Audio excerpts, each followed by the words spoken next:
Hello tout le monde, on se retrouve aujourd'hui pour une nouvelle réception. J'ai reçu quelques colis de la part de plusieurs maisons d'édition, donc des mangas que j'ai reçus gratuitement, je le rappelle, parce que j'ai vu l'autre jour en story que c'était pas forcément évident pour tout le monde que ces mangas, ces services presse, ce sont des mangas que je reçois gratuitement, donc comme ça au moins on est clair. Donc des mangas que j'ai reçus gratuitement de la part de maisons d'édition, je vais vous les présenter de suite. On commence chez Kana avec le one-shot Le Pays des Cerisiers. J'ai reçu la semaine dernière Les fleuristes du coin de la rue de la même autrice. Ça y est, il republie certains de ses titres et je trouve la couverture incroyable. Le style aquarelle est sublime. Pour moi, ça va être une première découverte. Je sais que c'est une réédition de mangas qui sont déjà un petit peu vieux. Je trouve l'édition très très belle. J'espère que l'histoire me plaira tout autant que j'apprécie le style graphique des couvertures. Donc voilà, c'est à découvrir pour ma part.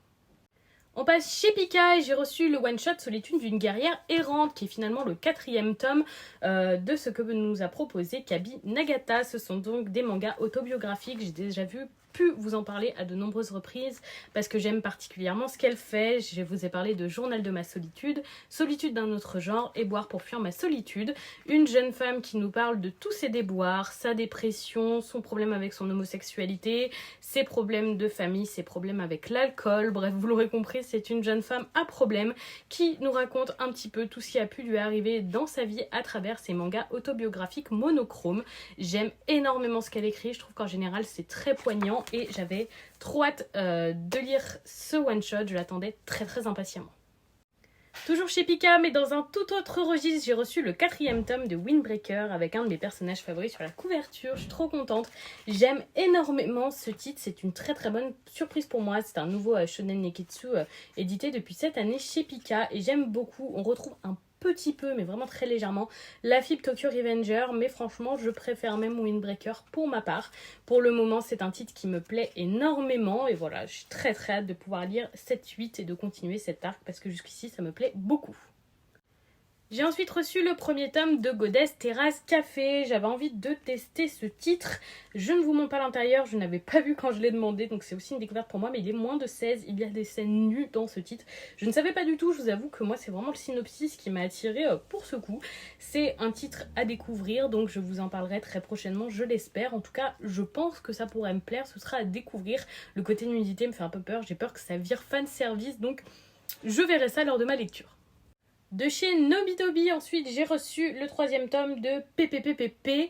Si je n'ai pas oublié un P, je l'espère. Une très très belle couverture verte avec encore une sœur de Lucky sur cette couverture. J'ai très très hâte de lire ce tome. Je vous avoue que j'aime beaucoup ce titre. J'ai vu pas mal d'avis négatifs passer dessus et je comprends vraiment pas pourquoi. Moi je trouve que c'est une très belle histoire autour de la musique, même si on sent peut-être une certaine redondance, je l'avoue, à la lecture. J'espère que ce tome le sera moins que les autres.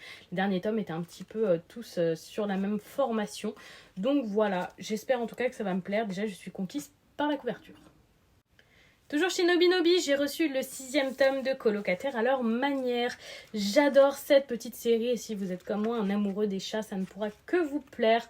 On suit les mêmes scènes vues par un écrivain très solitaire, très introvertie et très drôle, et vue par son petit chat Haru qui est très protectrice et très mignonne. C'est adorable, j'adore lire ces tomes.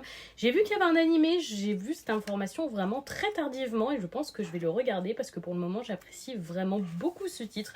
Donc voilà, si comme moi vous aimez les petits mangas détente avec des chatons, c'est tout à fait ce qu'il vous faut. On finit chez H2T avec le 4e et dernier tome de Flair Lévium, donc la suite de Flair Zero. J'aime beaucoup ce titre, mais j'ai un peu peur que ce dernier tome soit un peu prématuré, je sais pas. En tout cas, je suis curieuse de le découvrir parce que jusqu'ici, j'ai été conquise par cet univers et j'aime beaucoup les 2 titres Flair qui ont pu être proposés chez H2T. Donc voilà, j'espère que je ne serai pas déçue par la fin. Il faut que je lise ça, c'est quand même un tome très épais, comme vous pouvez le voir, je compare à un autre. C'est presque un double tome, je dirais, ça c'est de la lecture rentable. Donc voilà, à découvrir ce dernier tome en espérant ne pas être déçu parce que jusqu'ici j'ai adoré ce titre.